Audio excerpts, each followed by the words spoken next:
கதை சுதந்திரத்தை கண்ட சிட்டுக்குருவி குடும்பம். பறக்கும் நாள் நெருங்குகிறது. ஒரு காலத்தில் ஒரு பெரிய அடர்ந்த மரத்தில் பல பறவைகள் ஒன்றாக வாழ்ந்து வந்தன. அந்த மரத்தின் ஒரு கிளையில் ஒரு சின்ன சிட்டுக்குருவி குடும்பம் அமைதியாக வாழ்ந்தது. அந்த மரத்தின் உச்சியில் ஒரு பெரிய கழுகு இருந்தது. அவன் கட்டுப்பாட்டில் அந்த மரம் இருந்தது. அவன் பார்வையே பல பறவைகளுக்கு பயம். அவர்களுக்கு கழுகை பிடிக்கவில்லை. ஆனாலும் தனியாக வாழ பயந்து அந்த மரத்திலே வாழ்ந்தார்கள்.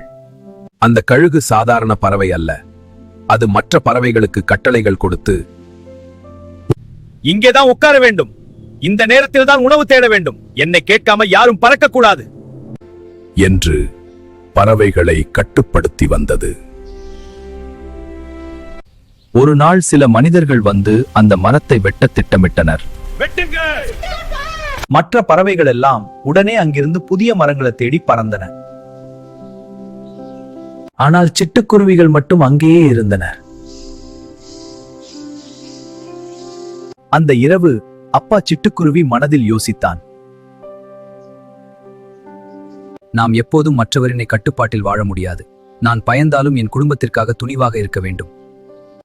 அவன் ஒரு பெரிய வலிமையான மரத்தை கண்டுபிடித்தான். முதல் முறையாக கழுகை பற்றி பயமில்லாமல் ஒரு கிளையை தேர்ந்தெடுத்தான்.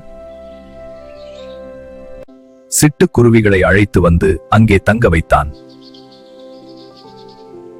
நாட்கள் சென்றன. சிட்டுகள் மனமாற பறந்தன. இதுதான் சுதந்திரம் என்று உணர்ந்தன. நம் சுதந்திரம் பயத்தை விட பெரியது. பயத்தை கடந்தால் நம் அனைவரும் பறக்கலாம்.